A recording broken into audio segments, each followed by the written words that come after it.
back to the No Limit Crypto channel. So right now we're going to have to look at Avalanche.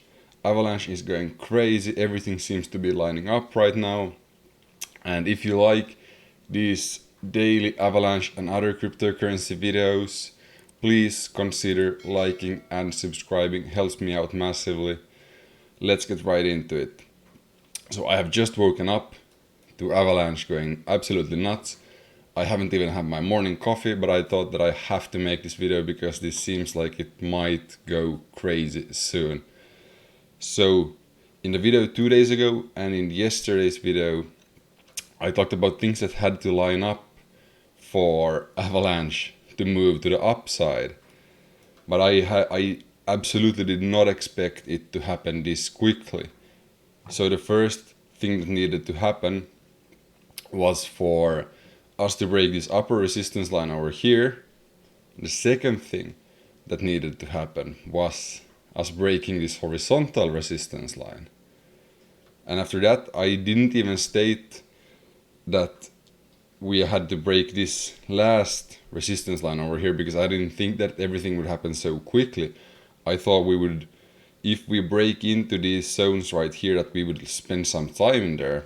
But it seems like Avalanche is much quicker to move than I am, and it's ready to move right now.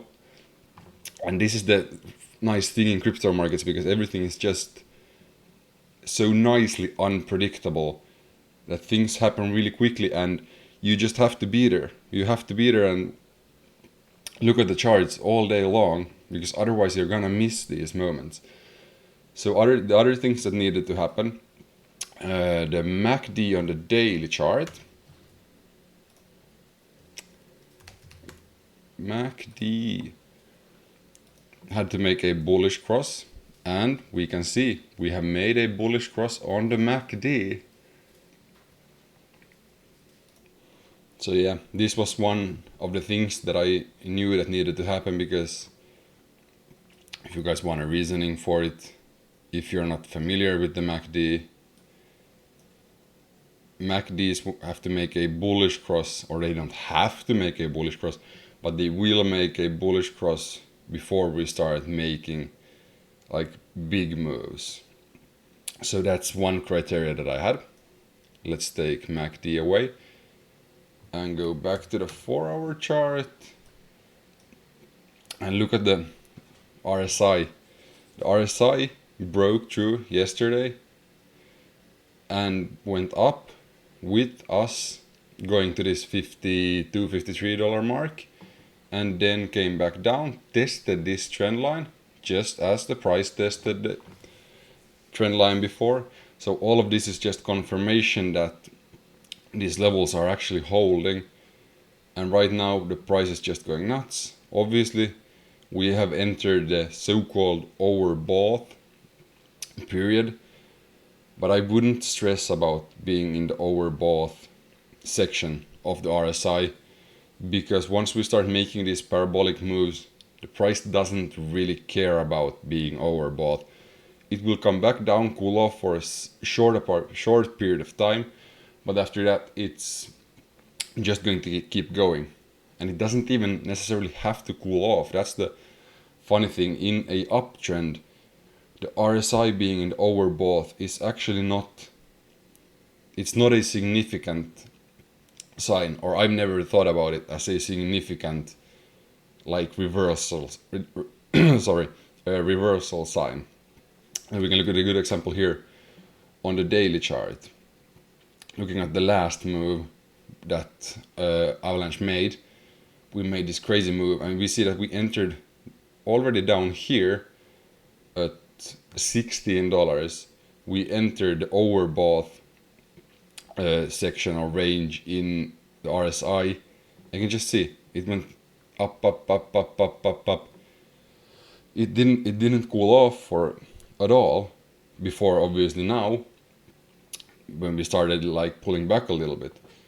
But so us being in the overbought section, don't worry about it. I don't know if you did worry about it from before, but like, don't worry about it. So yeah, everything is lining up. We can take a look at the At the EMAs, everything's moving up, is lining up nicely. Green, 12, 26, 50 and 100. Perfect lineup for us. On the 4-hour, made bullish crosses here yesterday.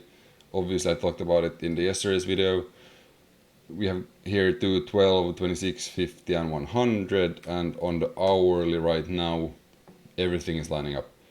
So I'm just going to recap my price prediction right now, and yeah, and just as a reminder for these price predictions, it's hard to predict prices once they start making all-time highs like we have made right now.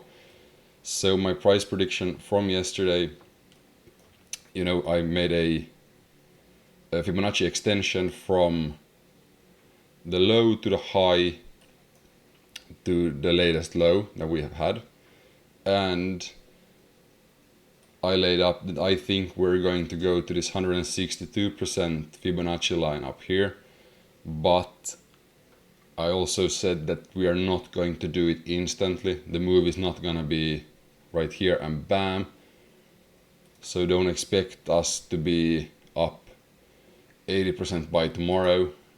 My realistic expectation for Avalanche is that we might go to this 100% line, come back down and test our breakout of the all-time high. So a resistance turns into support.